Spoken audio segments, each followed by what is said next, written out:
the daily Blackjack Creek report. And as you can see, it has been well and truly filled up by seawater.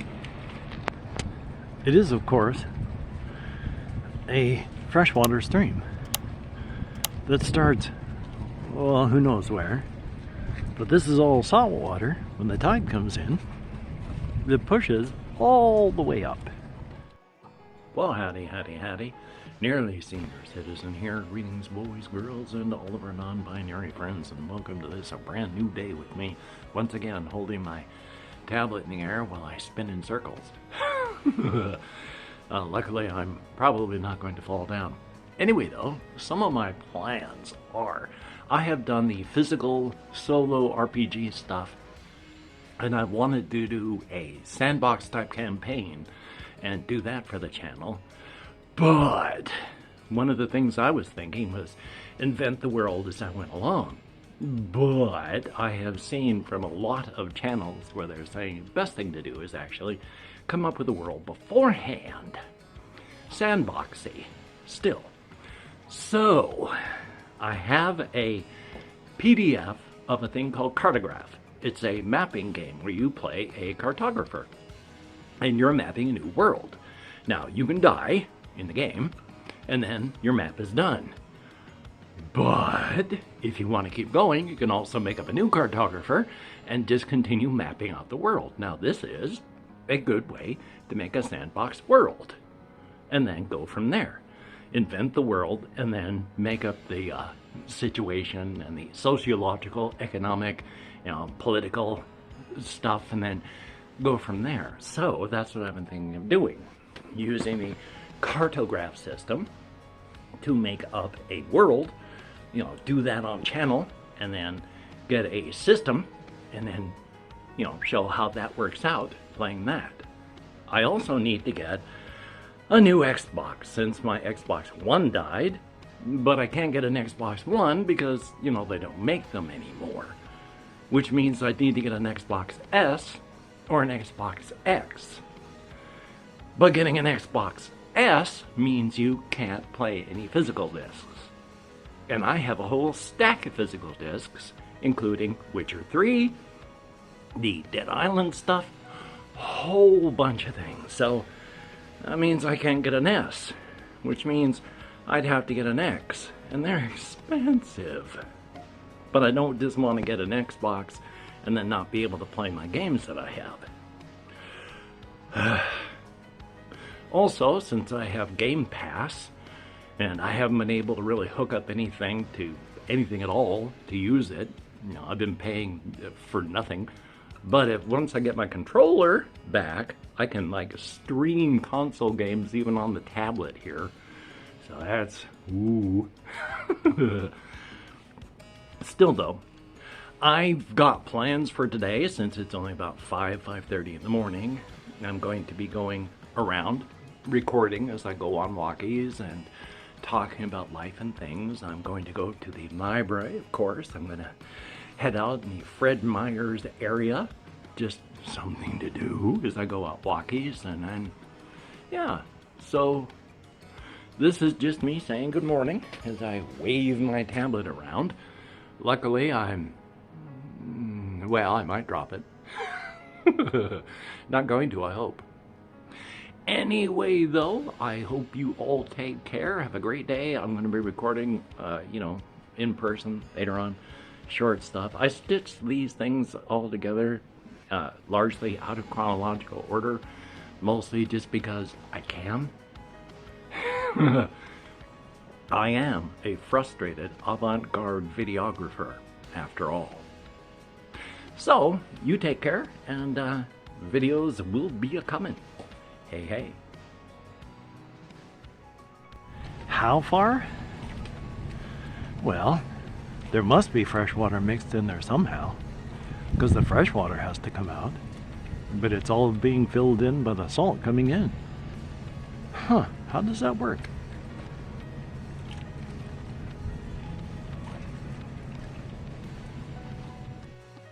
Well, howdy. Just got off the phone with the Veterans Administration at American Lake, the place that I go to for prescriptions.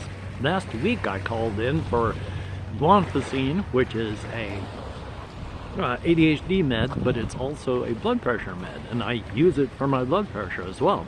It hasn't showed up, and if it doesn't show up tomorrow, that means it won't show up because I won't be here, and I don't know what my new address will be.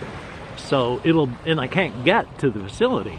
So I've already been a couple days without the blood pressure med, and if it doesn't show up here today or tomorrow, then I'm not going to be able to get it for another week or so, because they shipped something else, but not that.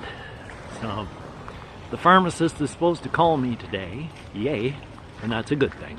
So thumbs up for that. And now there's people walking by, and sure, I could treat this like a phone call, but social anxiety is for the win. Anyway, as you can see, the tide is loud and crazy. There's rocks. Am I gonna go down there? It is dangerous. I shouldn't do it.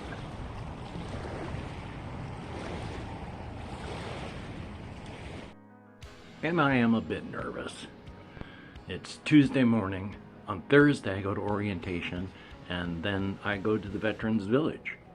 I've gotten semi-comfortable here, and while I don't necessarily like it, I don't like living in a room with somebody, I don't like having a communal shower, and the bathrooms are, no lock, one bathroom between two rooms, so that part's all no fun, but still, I've been here a time, so it's something I've gotten used to, and now change, and I don't do change well, so just thought I'd mention my nervousness. Still, good thing, but oh well. The water is closed.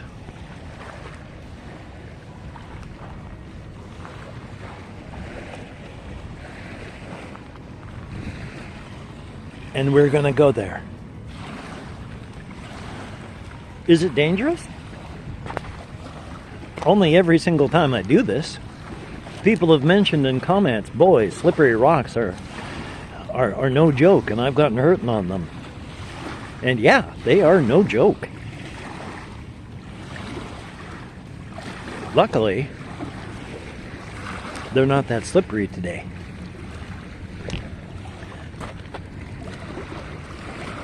Yeah, we're doing okay.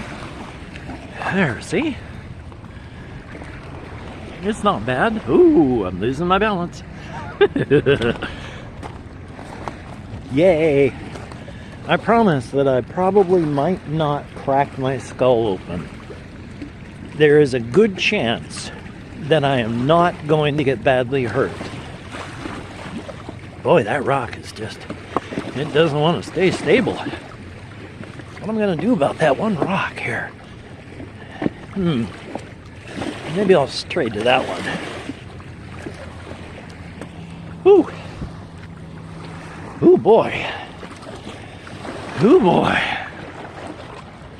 Ooh boy. This is pretty stupid. I think I'm gonna move. It's a beautiful day today, and I am shaking like a leaf out where I'm standing on this unstable surface. Okay. Ha! I am not an invalid. I am just a lunatic. Plus, the pharmacy is supposed to call me, so at any time they could call. So, I also want to spend some time prattling on about my cryptid setting and such like that, but I'll have to do it where there's no people. Still, tide's pretty crazy here.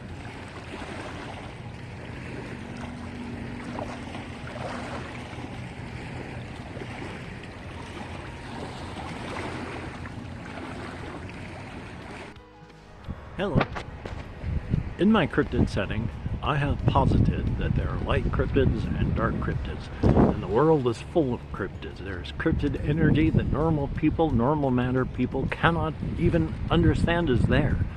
We cannot interact with it, we cannot see it, but those who are made of cryptid energy can see and interact with us. So there are light cryptids and dark cryptids, but that's not good and bad. Those are just designations that they understand, but it doesn't really mean anything. I mean, it does, because light cryptids do not have to eat human flesh. But periodically, dark cryptids do. And the amount of people that you have to devour as a dark cryptid depends. Now, I've also posited in my setting that each and every cryptid, light cryptid or dark cryptid, feels a constant, burning, desperate urge to fill their belly with human meat. But you have to act within your nature. That's both a cultural thing and a genetic thing. Your genetics tell you how much you can do things, and then culturally you're told, act within your nature. So, everybody wants to eat human meat. But if you're a light cryptid, you don't, because that's not within your nature. And if you're a dark cryptid, you only eat people when your dietary requirements force you to. But you still have that constant burning desire to shovel human meat into your gut. So, in Brooklyn, South Carolina, there is a corporation, Uncle Bonbons, made up of largely cryptids, but also some human beings. And they make products for consumption for cryptids and people with their third eye open. Because I also posit, there are people whose third eye opens, and they can interact with the cryptid world, and the cryptid world can see, and they become a part of that, and you lose your ability to interact with the normal world. But that's a genetic flaw, a failure. You're supposed to be expressing into a cryptid, but you have a genetic problem. It is a cascade of events that should turn you into a cryptid. But because there is a genetic flaw, that final step fizzles out. You do not transition to cryptid material. You stay in a normal human body, which means you can't access all those things that a normal cryptid would, like their instinct and such. But your third eye is open, and you can interact with the cryptid world. Because you are a stunted cryptid, you too also feel a desire to shovel human meat into your gut, just not as much as a cryptid would. But this corporation, Uncle Bonbons, makes human-based snack foods and products for cryptids, and they also have a third eye branch for making products for people with their third eye open. And largely, the Uncle Bonbons tries to work with volunteers, because there are people that were volunteered to be eaten. And then there's involunteers, because human corporations go out and kidnap people. And then the news says that they're dead. Uncle Bonbons and other corporations like that, they despise these corporations. And they will liberate people that have been kidnapped if they can. Sink the ship, eat the crew. But these people are already listed as dead. They become involunteers because Uncle Bonbons has processing places to take a breathing, functional human being, and when you're through the line, you've been broken down into all your component parts. These involunteers go through that process as well, but they are given pain away so that the worst you will feel when you are being torn apart is a mild pressure that is vaguely pleasurable. And you can watch this and have your arms eaten in front of you, and you don't feel any pain. Or having your head caught between a cryptid's thighs as they pull your teeth out with pliers. You don't feel it. No pain. These people get broken down. Now, if you're a cryptid and you go to a Uncle Bonbon stand, you can buy all sorts of things like hemacola, cola made from blood plasma, or 2-pound bag of human jerky, or such like that. All cryptids start taking advantage of this and shoveling human meat down into their guts. This reduces the amount of random people being just eaten. Because when cryptids want to eat people, they generally start with the homeless and then work their way up. And so, there's these stands. Now, a human being can't eat cryptid products because hemacola, which is made out of human blood plasma for sweetening, that has 500 well, not 500, for every 500 milliliters of fluid, there's 35 milligrams of caffeine, a couple grams of sodium, etc. It would kill a normal person. That's why at the Third Eye stands, they have all sorts of human products that you can buy as just a normal person, like the 2-pound bag of human jerky. It turns out in the end that the Uncle Bonbons wants to slow down because, as it turns out, they do a statistic analysis after a couple years, and it turns out cryptids are, each of the loyal Uncle Bonbon customers is shoveling about 10 to 12 human beings down their gut every year. And every third eye open human being is eating about 2 or 3 people every year. There's a whole bunch of reasons, but our world and this fictional world are largely the same. And we've topped 8 billion people on the planet here, and in my fictional setting, they did the same. But things are changing in such a way that actually light and dark cryptids eat the human population back down to about 7.5 billion. And it stays that way for a couple generations before things change and they stop eating so many human beings. So I just wanted to prattle on about the setting for a while to let everyone know I haven't forgotten about it. And if this is the first you've heard about it, oh boy, morbid is not the word for it. Mega morbid. Anyway, I'm gonna walk on and record other things, and then go to the library, and go to Walmart, and go to Fred Meyer's. And I keep getting in too close, and then I get far away. So, hey, you take care. I also posit, with my cryptids, that while regular evolutionary forces do work upon them, after all, if you reproduce, you pass on your genes, and if you don't reproduce, you don't pass on your genes. But cryptids are also victims of other forces. Those evolutionary processes only use about 10% of what affects them. Most of it is forces beyond their control. They are forced to be reflections of our best and our worst, of our hopes and our dreams, of our nightmares and our dreams. Well, dreams and hopes and nightmares and fears and all that. Best and worst. They are pushed by forces beyond their control. And so, there are light cryptids and there are dark cryptids. But that means very little other than that light cryptids have never felt the actual need to step up and eat human beings. They feel the urge, the burning need, but it's not in their nature, so they don't. Dark cryptids have done that, eaten human beings periodically as well. But most cryptids have, for hundreds of thousands of years, lived little better than animals. They don't need to worry about clothing or armor. There's very, very little in our natural world that can harm them, so they don't need armor. And they are comfortable in temperatures up to minus 40 Fahrenheit to 115 Fahrenheit. So they just wander around as little better than animals, far as they have. They have not mingled, light and dark, but there's never been a war between them. They just don't mingle. But since they are victims of forces beyond their control, and global communication has changed our world, local fears and hopes and dreams can now become global hopes and fears and dreams.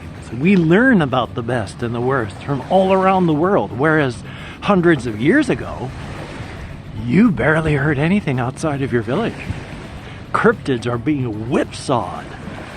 Each generation vastly different from the previous.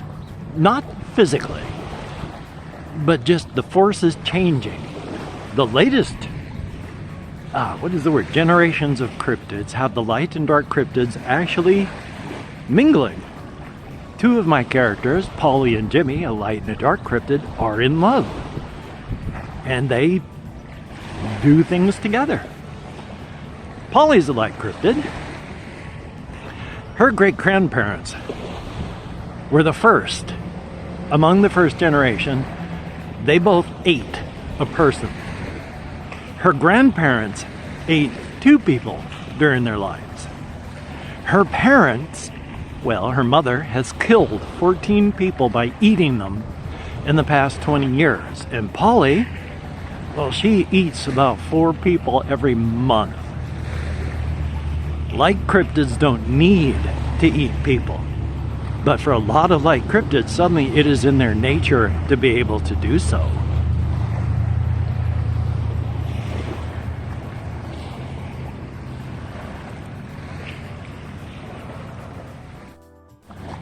It is so annoying. I will hit the stop recording button, and then I'll hit the turn off button, and the screen will go black. And then I'll put the thing away inside of my, my, what is it called, backpack?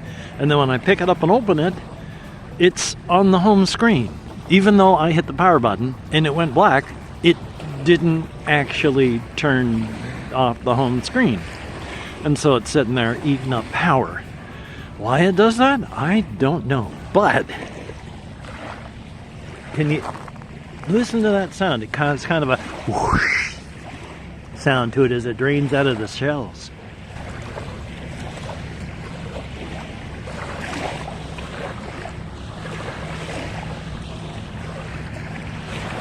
It's hard to hear. I don't know if you can, especially with me talking over it.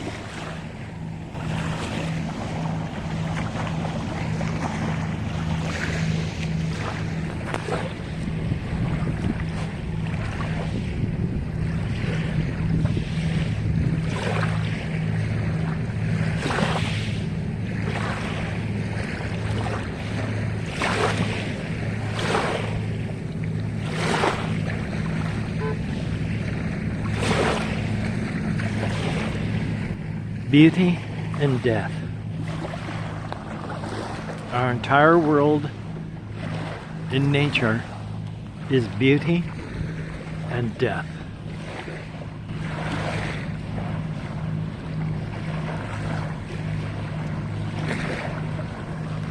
Two sides of the same coin.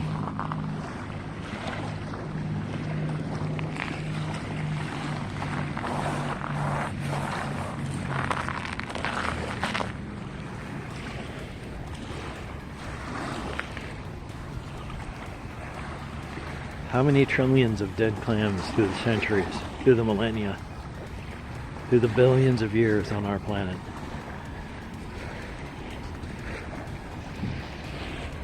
Beauty and death. Two sides of the same coin. Another day, another time, I'll talk more about cryptids. Until then, here's the rather violent tide here. Just knocking all them shells around.